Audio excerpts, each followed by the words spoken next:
Well, hello, hello, hello. Well, I think it's time. It's time for some sort of show and tell.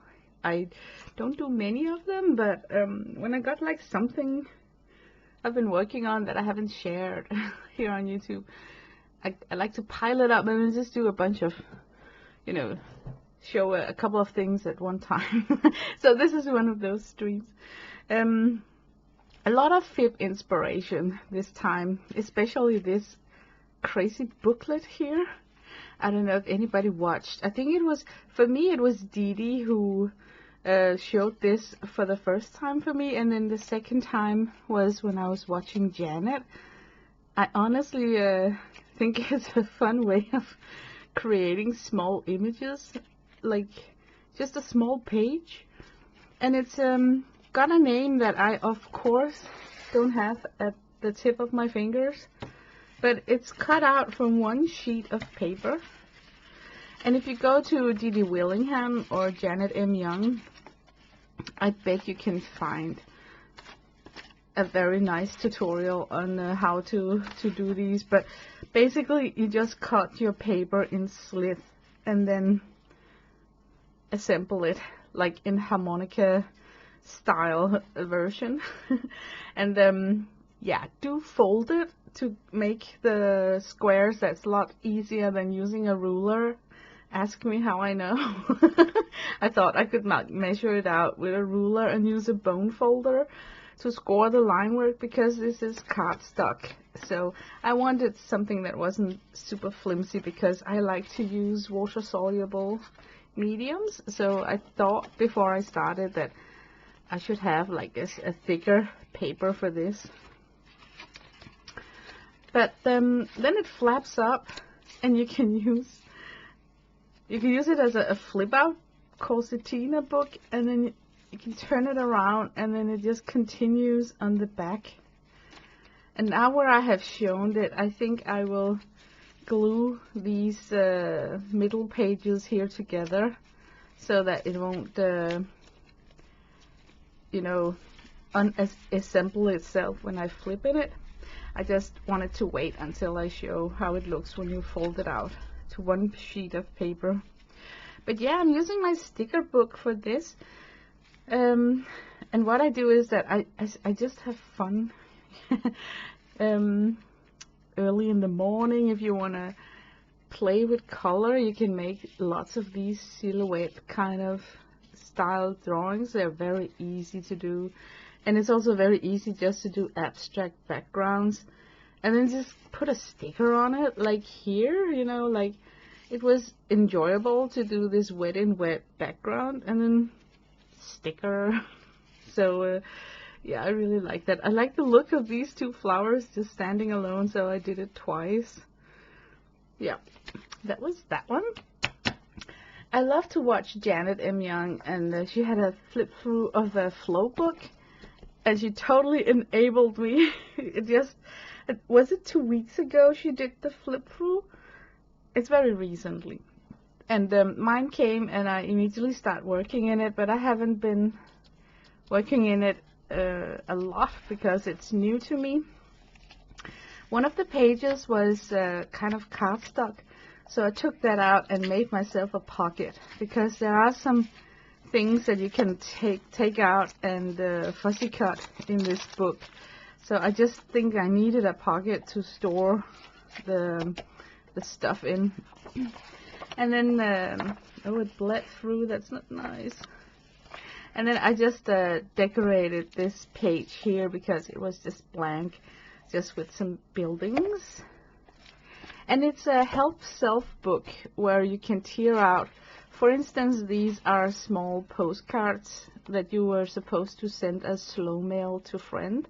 I use them as gratitude cards that I write and then just randomly stick to the pages. I think that's how I'm gonna use them going forward. I only done it once. But there is a bunch of these postcards. Here they are in this section here. And I don't think that I will ever send postcard like that, because I don't like that the mailman can kind of read. So I think I'm just gonna use them as gratitude notes or if I have a comment to some of the chapters in this book, I'm gonna use it like tip-ins. This is like a self-help book, like what is it called? Mindfulness, creative mindfulness. I think it's a good title for it. These are beautiful moments that you can just jot down, and I don't really know how I'm gonna use these cards yet. They suggest that you put them in a jar, and then on days where you feel sad, you just pick a random card and read it, and then instantly get reminded of something you really liked, and it will bring you joy. I cannot picture myself having a jar with cards like this on my table. I like art supplies on my table. So I don't have a pretty office. I have more like a functional desk where everything is here because of a meaning. So this for me is more like functional, not like decorative, you know, like you find a pretty jar, you know, and then it will just become a dust collector, I think. So I want to glue in these cards like I do with the gratitude cards too. Janet and Young 2 weeks ago have a complete flip through of this book here. I think you should go watch that because she's so good at talking about what the chapters are, because I think she actually read it and recall what it's about, and I am having issues with that because there are a lot of these chapters I haven't even read yet. Of course, I skimmed through the book and worked a bit in it. For instance, there are some list making here that you can fill out. So I filled those out. I'm not going to show them because it's kind of personal. You get like really quickly personal. I mean, okay, it's up to you how seriously you want to work in this mindfulness book. But I take it like super serious and follow the exercises when they come with one. And one of the exercises was this collage cutting and pasting, where they gave you the collage images in sheets, and then you had to assemble it into your own private personal collage. And I tried to do mine following the exercise of thinking to be mindful, like I have issues walking, and I have had that now for 4 years. So I kind of realized that it's going to be a permanent maybe element of my life. And what it has brought me is loneliness, because I feel so isolated in the house. I can't just walk down to the grocery and walk back home anymore. So I say no to a lot of social things that takes place outside our home. A good example is this weekend, a bunch of friends and my hubby, they went to a concert, and I just couldn't say yes because I knew there's like no way that I can participate in a concert outdoors standing up. Those days are over. So I try to build it in, that sadness about it, even though it's difficult to collage like that. But I think it was an awesome exercise when it's done.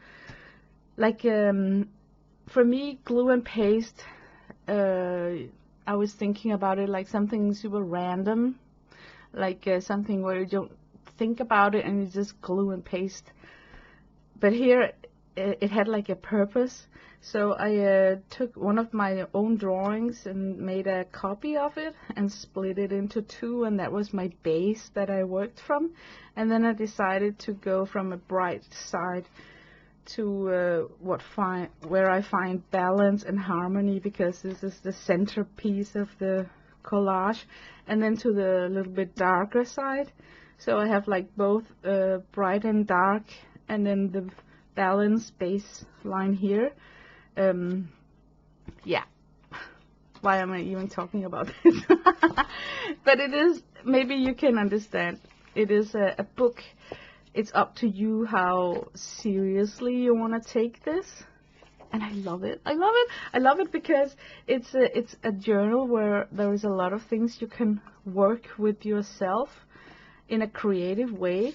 And this is a 30-day notebook where we are going to fill out the questions that's in the book. I can show some of the last questions because I haven't had it for 30 days yet. I only had it for a couple of days. But one of the questions, like day 12, what make you think I will be glad when that's over? Write about that. And the questions comes in a very particular, like picked out sequence. So when you're done with this book, you should have, it's like you should have been to a shrink, like, you know, it's the same. Yeah, look, that's why you have to go and watch other people do a review of this book, because I'm very bad at explaining. But I like those small step by step with a daily task, because I am really fond of daily tasks when I wake up and sit with my cup of coffee, and then it just gives me something to do, so I already feel kind of productive from when I just wake up. And this is one of the gratitude cards that I just put in here. And it is because we are doing games in the lawn, in the garden. Like I told you before, I don't get out much. But I have really found the joy of spending time with my family in the garden.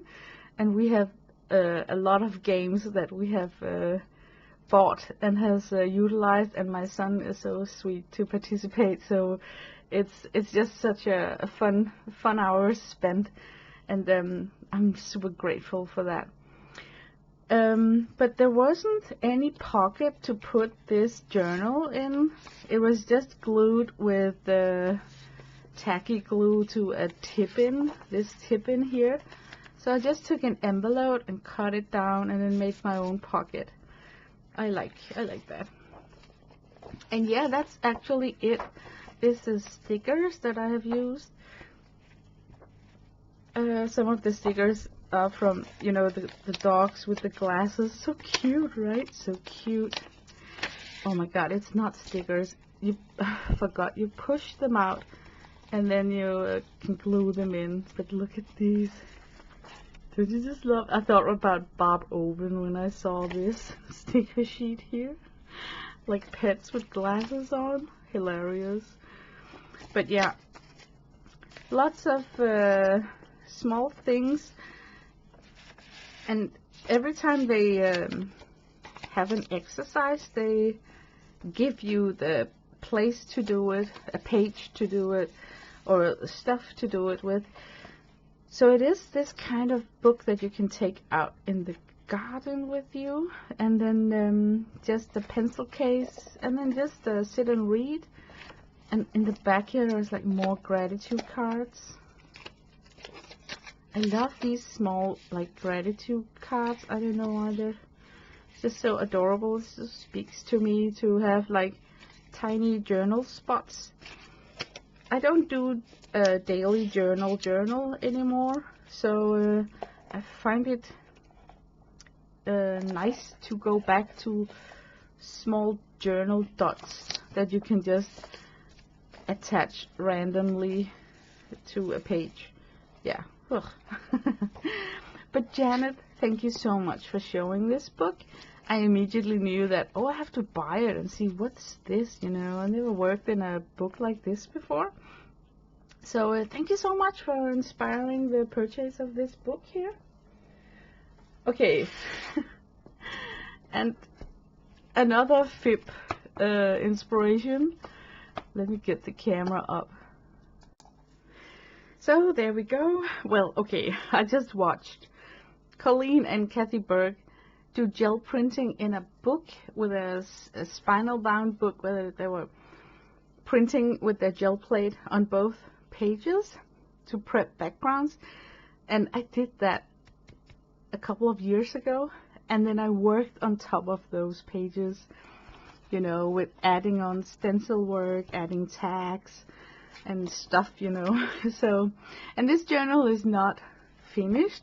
There's a lot of, as you can see, prepped pages, So I'm so glad that they showed the journal, because it made me think about my book and that I wanted to pick it up and work with it again. You know, I got a lot of bunch of things like eyelids and ephemera and a lot of fun things just pasted on top of these pages right here. And then I also painted on some of the pages directly with acrylic paint, or added a postcard size watercolor paper, so I can use my my water-based stuff on top of this acrylic background. Oh, you know what? I I have forgotten so much about the pages in this book, and don't really know what to say. I'm looking for a date, I must admit.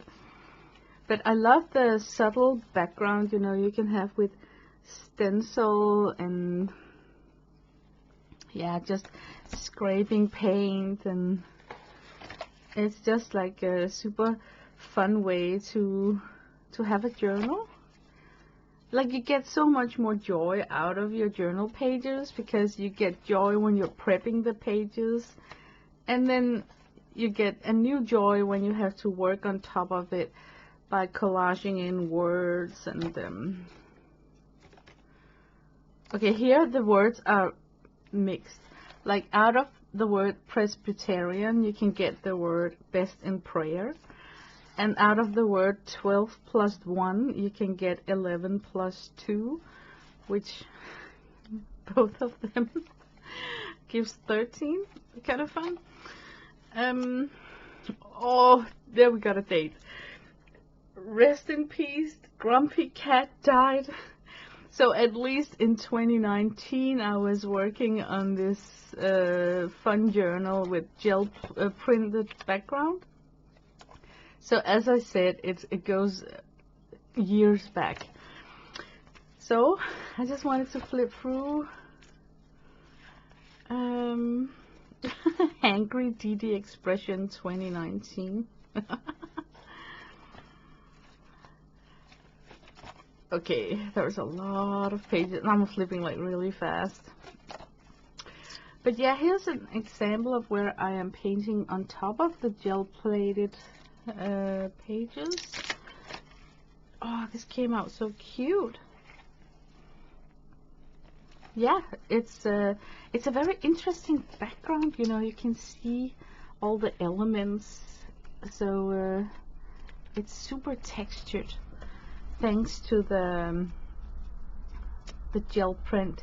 Like, all this texture here with texture paste and raised dots, scraped background. Really like it a lot. Like you can see how it can just coexist with a painting like that. I just really like it.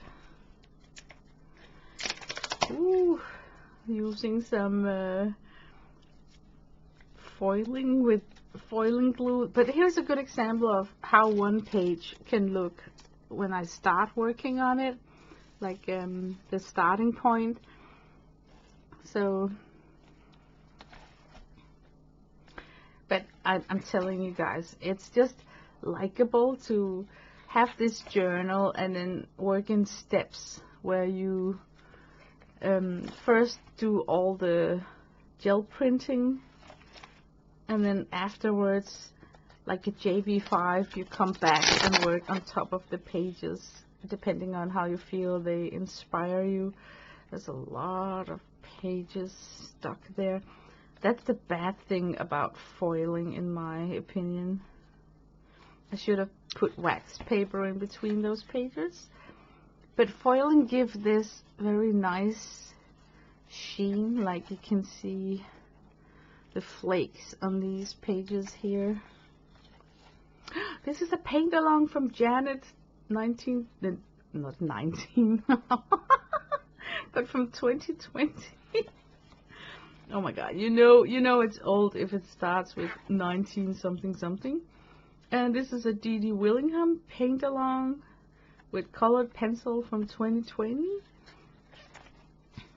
This is also painted directly on top of the gel plated background, where the texture from the background is part of the texture of the what's on top of, you know, the cloth.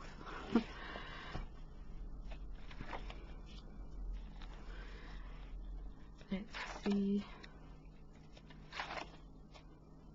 Rare moment of a shark stepping on a Lego. Yeah, because we all know that. Oh, this is also interesting.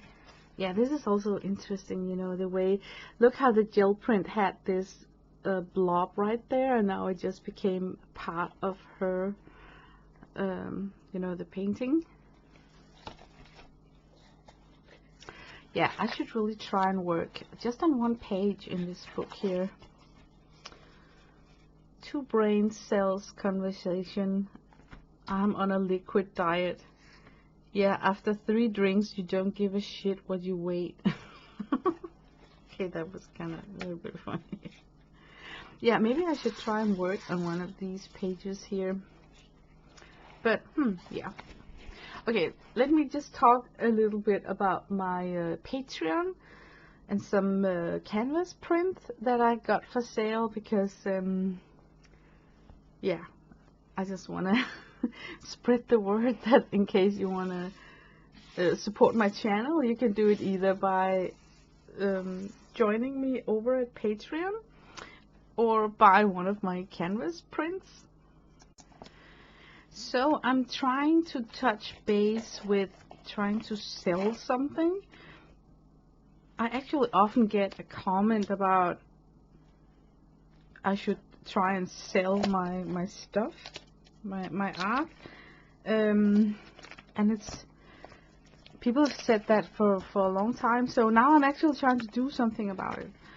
So I get these canvas cloth printed out in town. I can give an example on one of them. It's not a print shop where I can go and get it myself. It has to be shipped to me, and they print it in this linen cloth material. It weighs a lot, you know, like it's heavy, and it's super beautiful. The colors are just really spot on. I really think it's a good rendition of the image that I sent to them. Unfortunately, what's not so good is the price. I paid $27 for this print here, and it's because I've chosen the most expensive substrate, which is the cotton canvas linen. That's of course is expensive, but I just thought that it looks more luxurious compared to just getting it printed on paper. And then there is the shipping back to me included in their price. So when you think about it, I paid $27 to get this made and shipped to me, and then when I sell it, if I sell it, I need to pay $17 to get it shipped outside of Denmark. So when I sell it for $48, I earn $5. And I also include, let me try and pick one of these. Okay, I'm not fond of taking them in and out, because these are like ready packed, but they come with tissue where I found some architectural rolls of paper that reminds me very much of the Dina Wakley tissue, where there is this slick background and this porous foreground. You know, the back of the page is slick, so it really melts into the paper. You can barely see a transition. I tried out different tissue options, but that one from the architectural roll was the best. Also, again, the most expensive one. But yeah, I just, it's a conundrum to me. How the hell are artists making any money? And then I also print out the artwork on that tissue paper, and then I include a vellum print. So it's a lot of work to make $5, and I think I need to question myself whether this is a good solution, because when I think about, I think what kills it the most is the shipping. Honestly, not only the shipping, but also right now it's $27 to get one canvas print. But if I ordered 50 of the same, they could lower the price to $22, and those $5 extra would mean like $5 more in earning.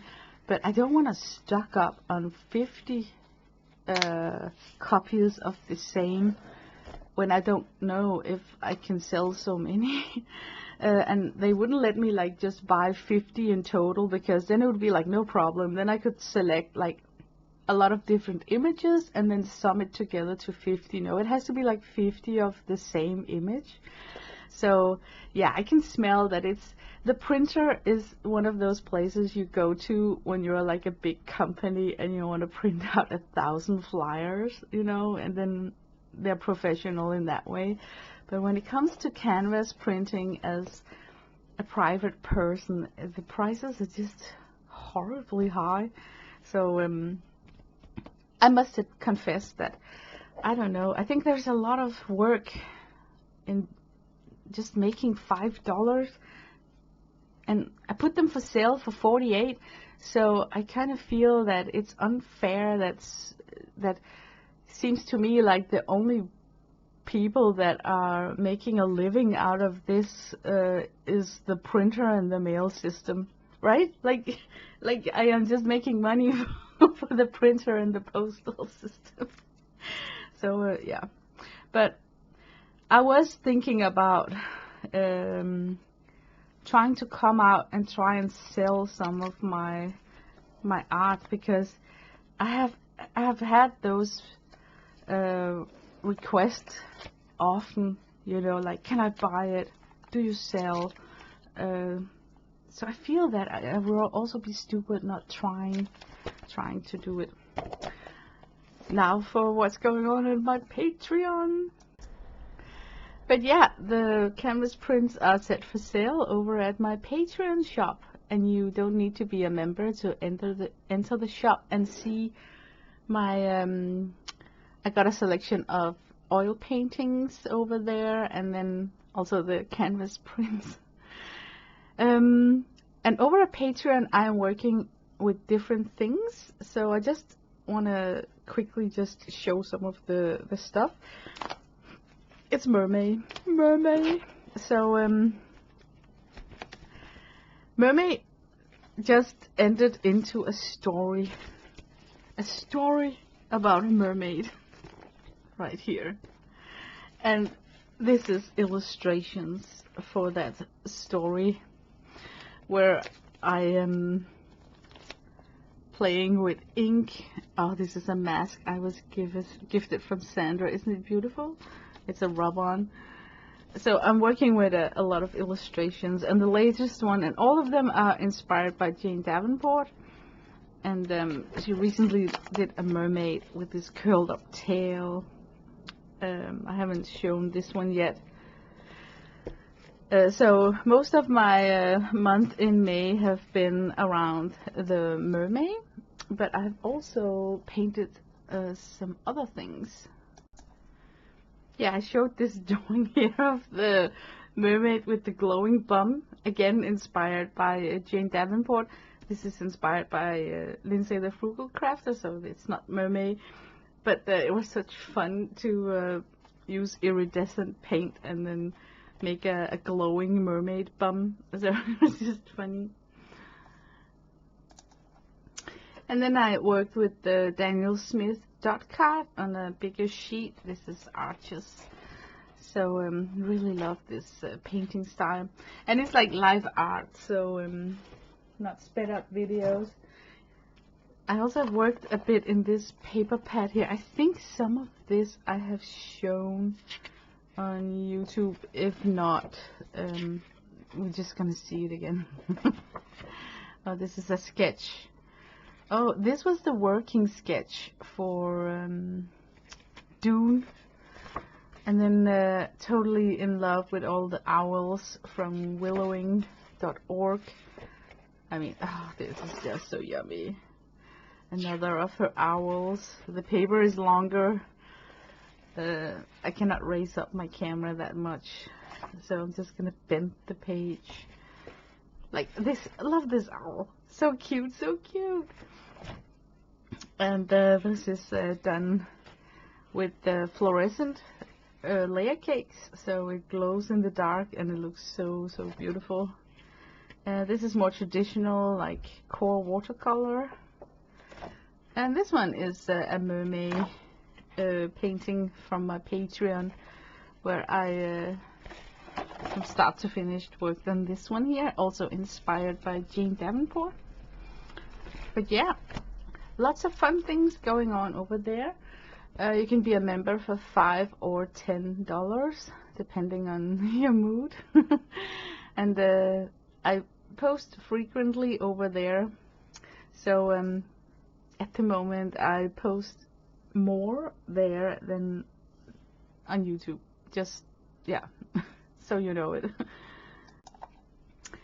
But yeah, let's see if we for fun could play with these pages in this journal. It really inspired me to work in this journal after watching Kathy Burke and Colleen's stream.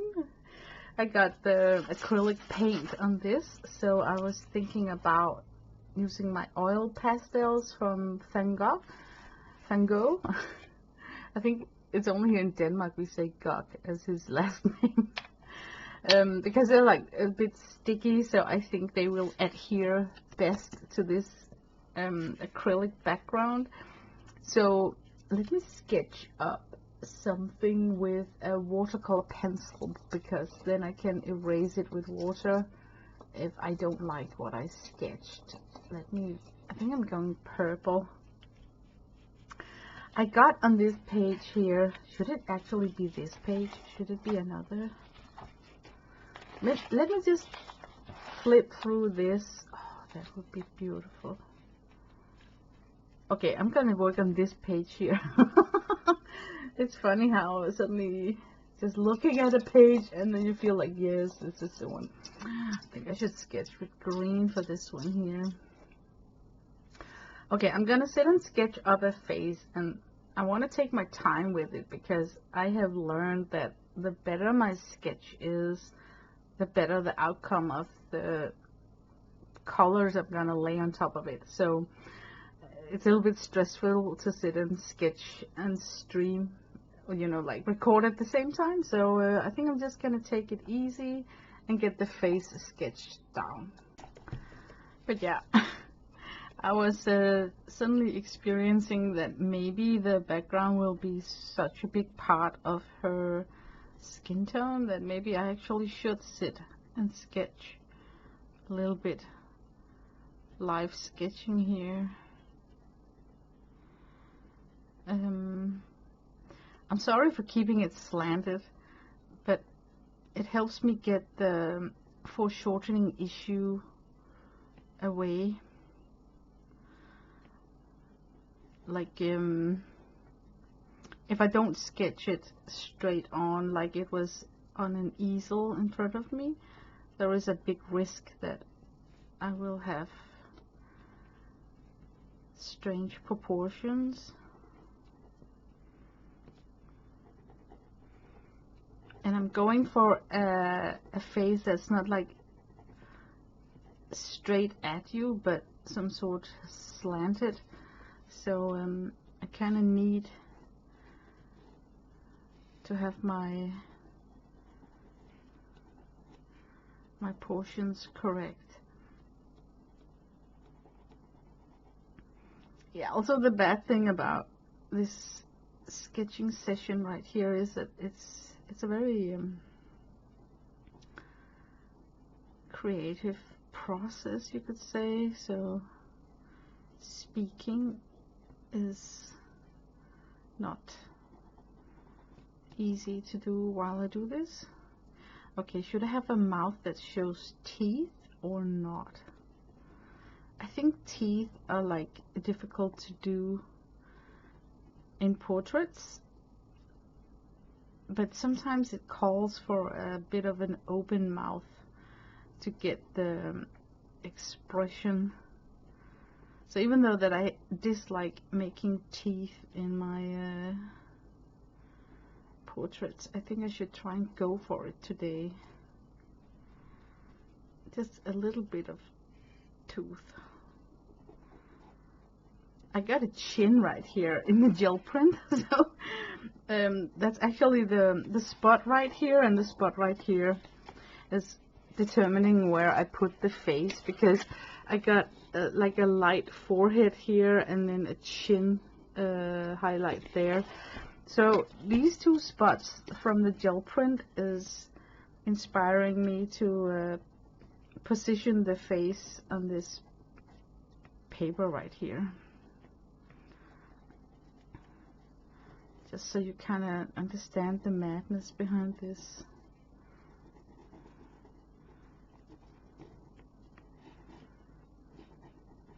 Yeah, but as soon as you get the face in, I think the rest is easier. Like things just unfold naturally, like where to put what.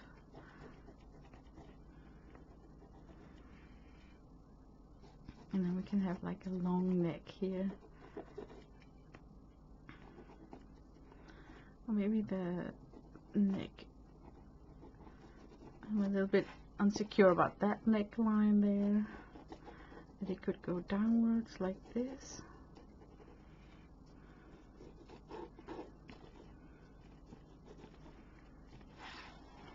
Okay, I think I got something to work with here. It's very difficult for you guys to see.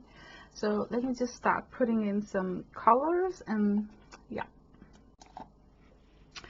So I think I will try, because there's so much color already, I will try and work opposite by putting in my darks first to help me carve out my features. So I'm taking gouache for this because it's water soluble.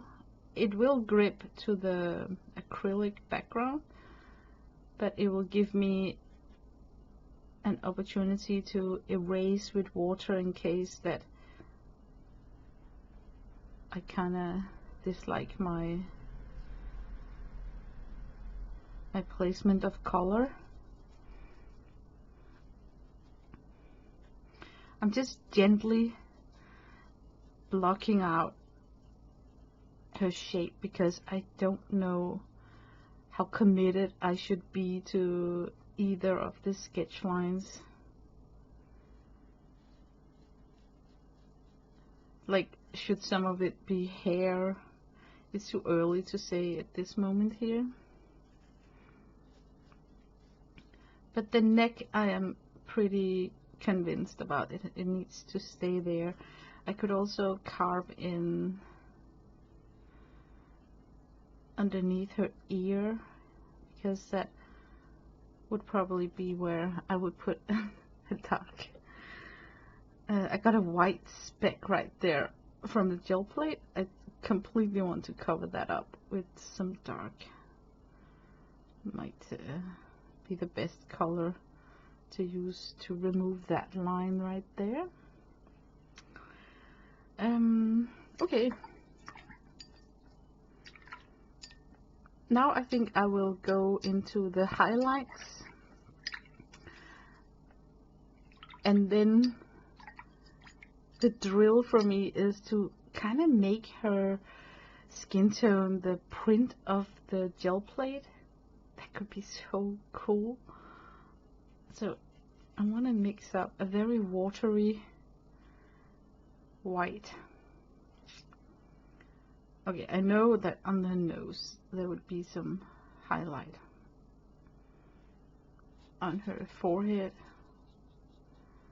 could be good to have some there connecting. I like that on the cheek right there. The chin, I'm sorry. Could also have like a bit here around the eye. This whole area under the eye. I need to carve out her jaw. you know, the jawline here. Okay, this whole area here could actually be in the white.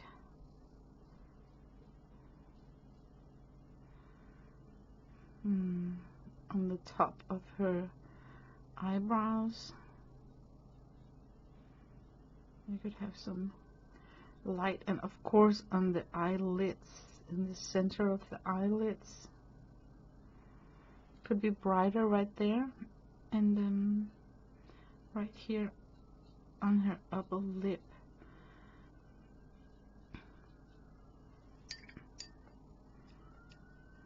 Let me just wet my brush and see if I can smudge this out a little bit.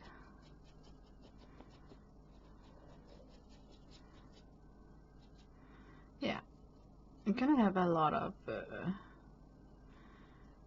do they call it like ugly stages? I think so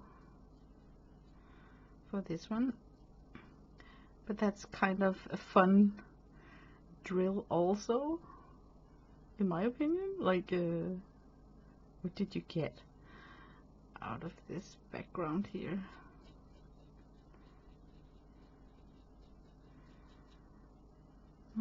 Could actually have like a wider nose. I need the nose to be curved a little bit, I feel.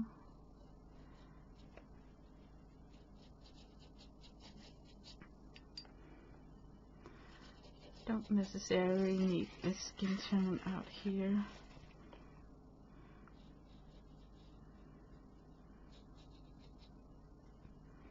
I could go like brighter right there, and then highlight this triangle on her neck.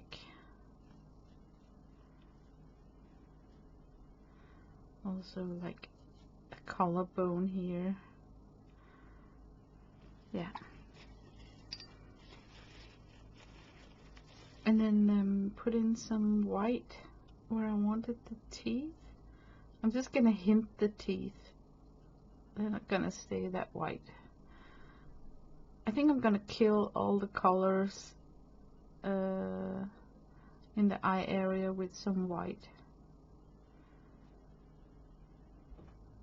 because then it would be easier to put in the color of the eyes and everything. I'm just gonna do that, and then I need a dot right here to show me where the nose is going, and also highlight that a bit more.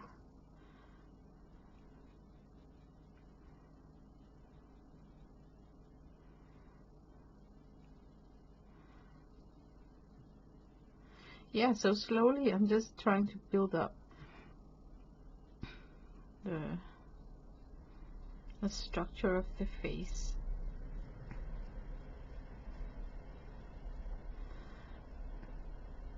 It goes a long way, you know. Once you have like your dark and your white shading into the structure. I think I should try put in some hair so I can isolate the gel plated colors from the rest of the head. Let us go like yellow for that.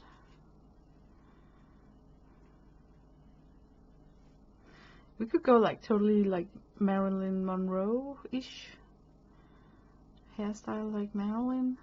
What would it be like? I'm just thinking about her forehead covered in curls. Maybe I should have twisted that the other way.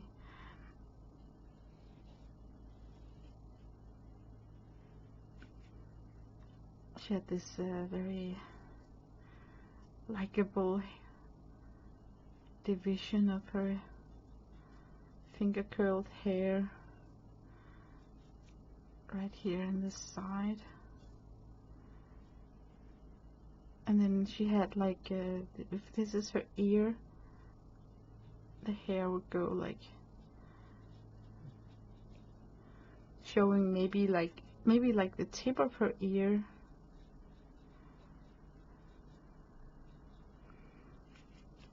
Maybe it would be like more like bigger. I'm thinking suddenly like it could take up a lot of volume over here.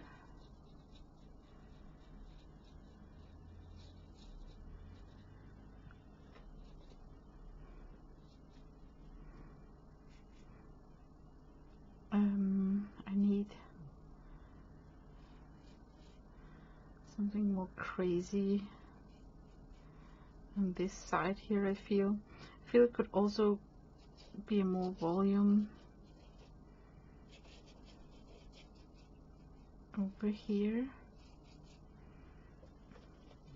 and maybe add in like a beige tone. I'm just gonna put a little bit brown into this mix here. That was too light. Need to be a little bit darker. Yeah, that's a good tone to use for like shading. Yeah. But yeah, it's a slow process painting hair. I don't usually like painting hair, so I'm pretty good at telling myself that I'm bad at it. So that's what I'm struggling with right now, is that I don't want like a Lego helmet that you just click on kind of hairstyle. I want something that's gonna be a little bit wild, so it can kind of blend out into the background, so I don't necessarily end up with a result that looks like I just pasted in a face with collage, you know. Okay, I think I could introduce a red color as her shirt. But yeah, it looks awfully patchy now, but it's okay. I think it's a fun style to work in patches where you switch. Okay, how much shoulder? I think it could be more sexy if her shirt is like asymmetric, so it looks like she dropped one of her shoulders.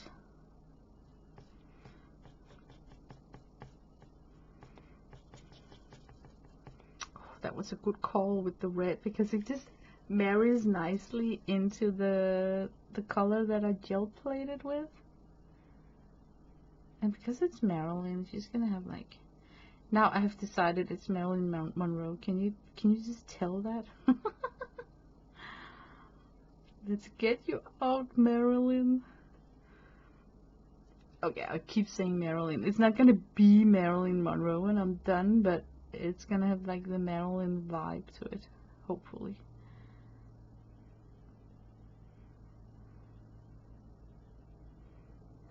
Here we go. Some red right there. I am so tempted to make like a reddish mess here. You know, something that plays with the crazy background. Maybe introduce some of the red as skin tone also. Could actually do some of the blush.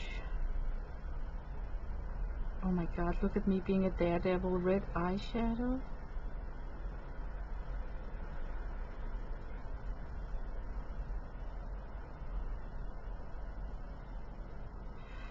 Ooh. Could we work on this nose with the red also? There's just something really likable using red in this case here to the gel printed colors. from the paper. Just seems okay. Now I'm simply just wiping off the red that's on my brush.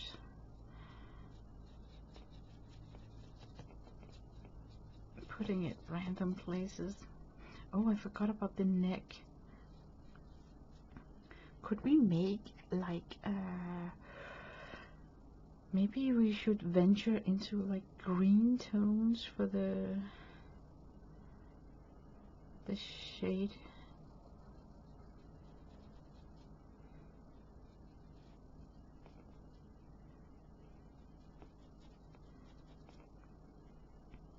Got a white speck right there. I don't want to cover completely.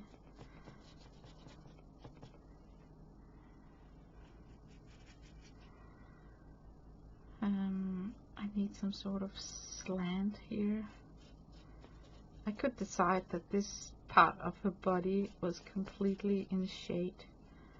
That might help me out a little bit.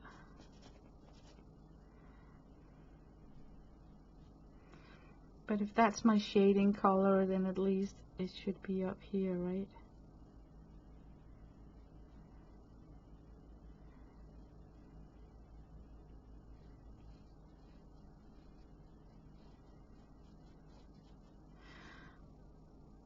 And then underneath her lip.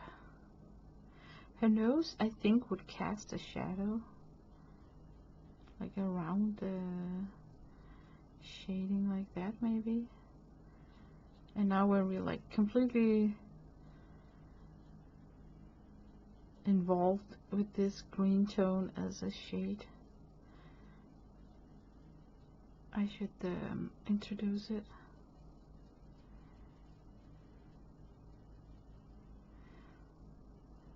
Got an eyebrow there. Could also be a color that carved out this. What about this? This doesn't need to be light. We need some darkness around the ear.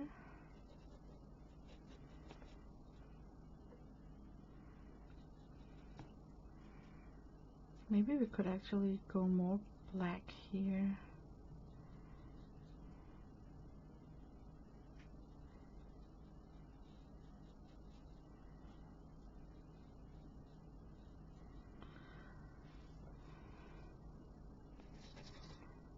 Yeah, we could actually carve out this whole area here.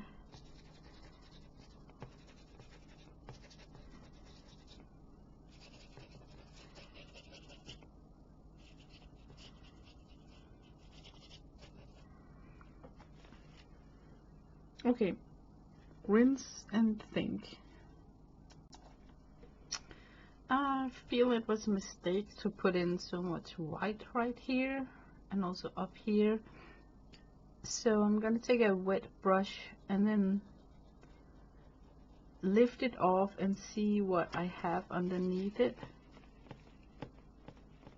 Oh, it's very dark. Is that good or bad? I don't know.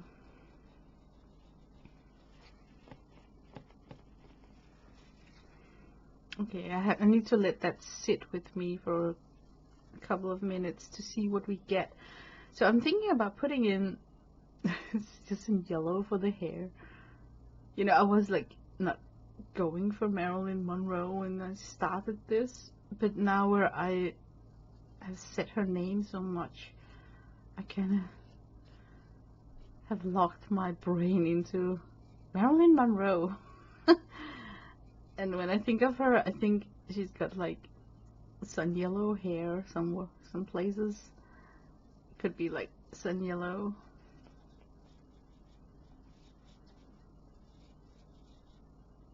So I am trying to make some curly. I think I want her a little bit long haired. So I wouldn't mind if it went all the way down here.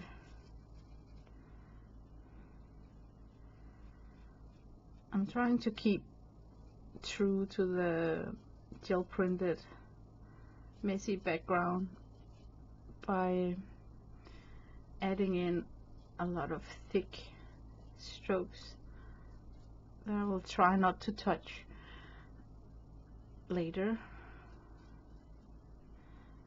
like trying to leave them there to get that texture. But of course it's difficult.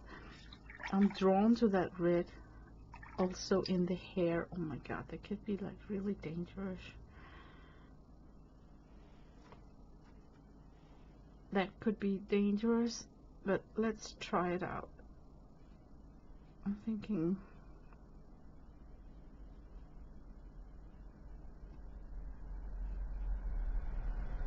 not a lot, just a little bit.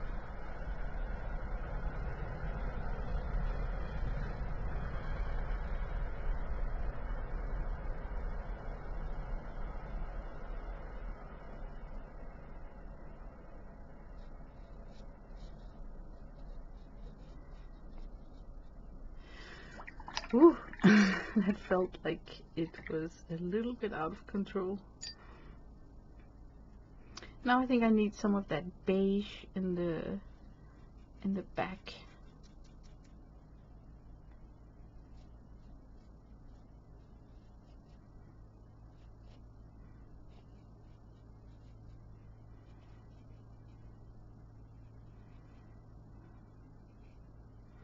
Oops, I touched the red.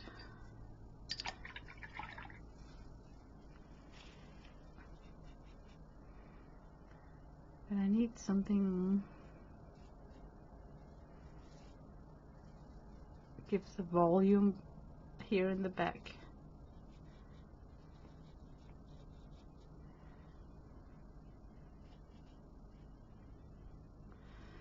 Could be like even wilder up here because it is Marilyn, you know. She had like wild, crazy hair.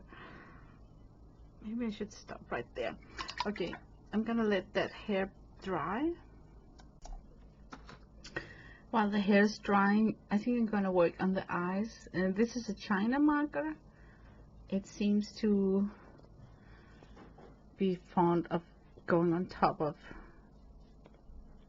everything.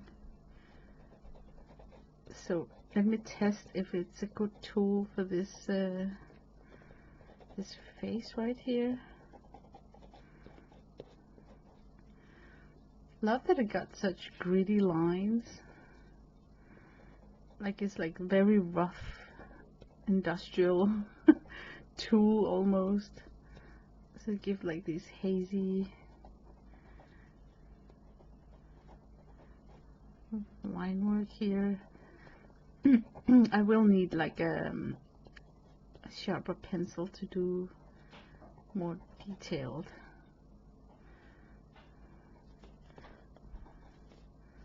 Like I got some teeth right here. Don't necessarily need to be so white. I think I'm gonna shift to a more sharpened pen. What do we have? I have this Create a Color set right here with some oil-based pencils. I think would be nice for this drill right here. To help me lashes and outlines and whatnot.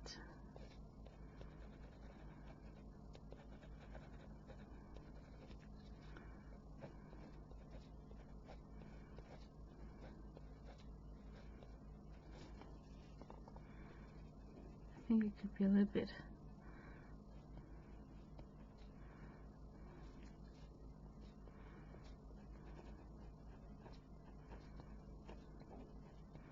yeah, I wonder if the camera is picking up enough detail to make this look nice on the recording.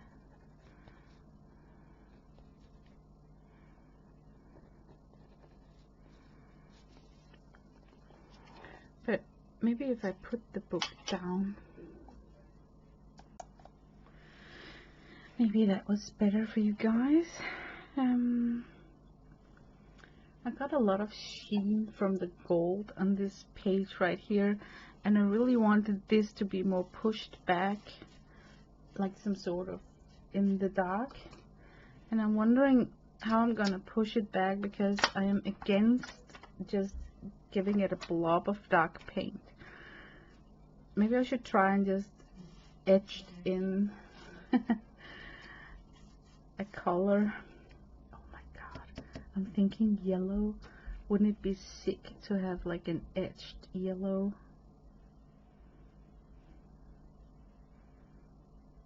Like, let me just experiment with this scraper here.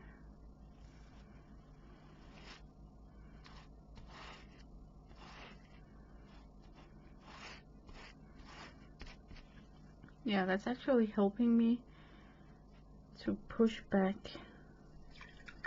that shoulder part right there. So maybe if I worked a bit more with dark value to make it like completely dark some places, not all places, but just some of the places.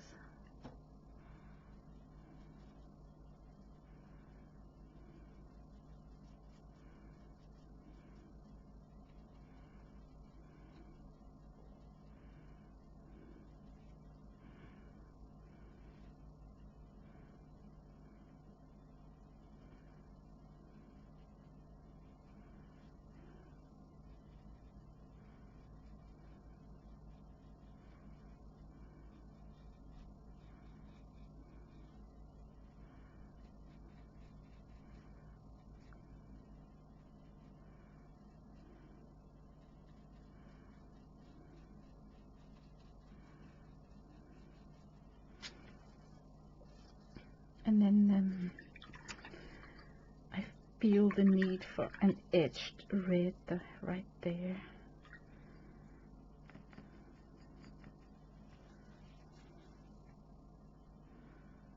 If I just put a clump of it here, let's see what we're gonna get.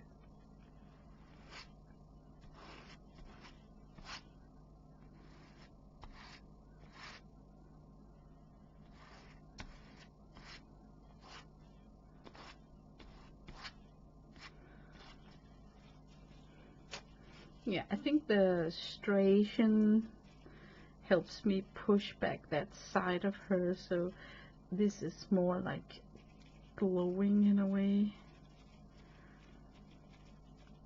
And then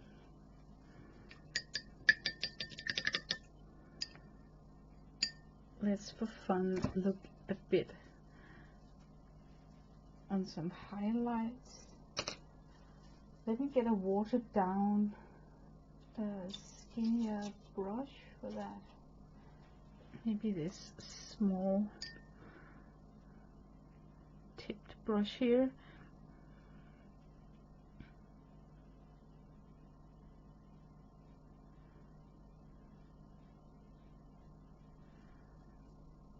It might be able to help me put some divisions in the strands.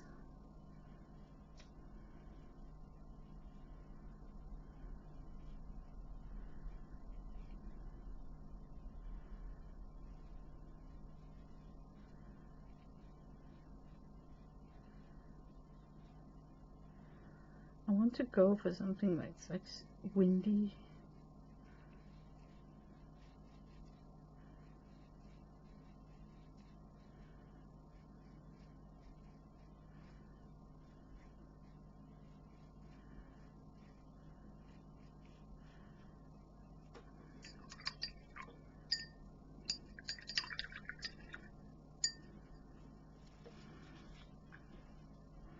There's something strange going on right there at her nose.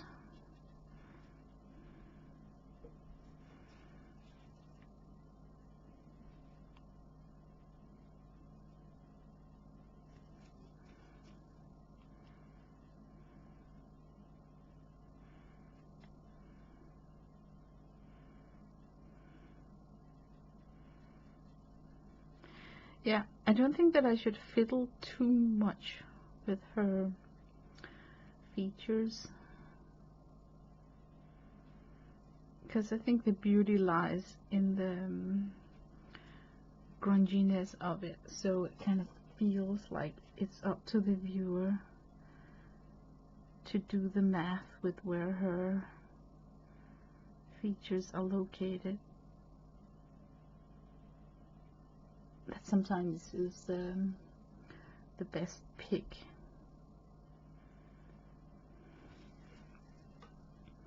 You know, when you let people like fill in the rest with their imagination.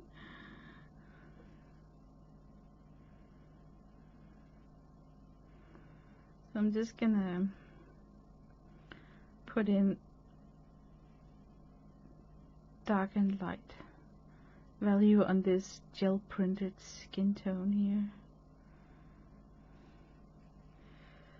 I think her lips still could use a highlight.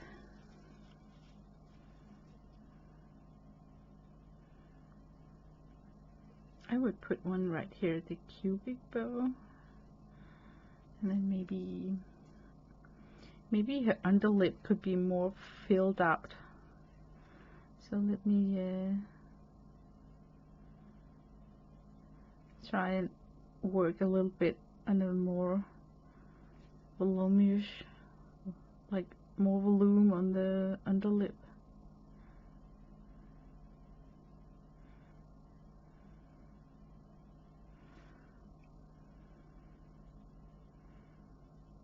Oh, that was like a bit too much here and there.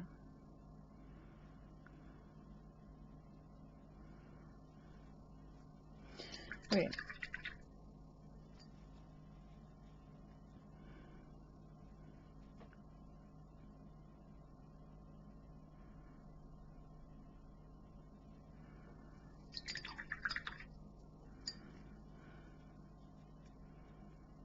Yeah, it's been fun so far to work with this gel print here. I really think it's pushing your creativity, you could say, because you don't have like just a regular white paper. So the trick is to draw in your gel print to be a part of the face. And here I think I used the gold as highlighting her skin tone, especially like this on her neck and on the right there, and the gold right there. So yeah, I don't think that I should necessarily touch her more, even though she's very roughly sketched up. So I think I like her the way she turned out. So, and I love these rough endings where she's just disappearing right there. So you got like hard line here and then rough ending there. I may want to darken up that spot right there, maybe. But yeah, thank you for watching. This was a fun one. So I'm just gonna leave you now and wish you a nice day, and yeah, just a super awesome day. Life is good. Bye bye.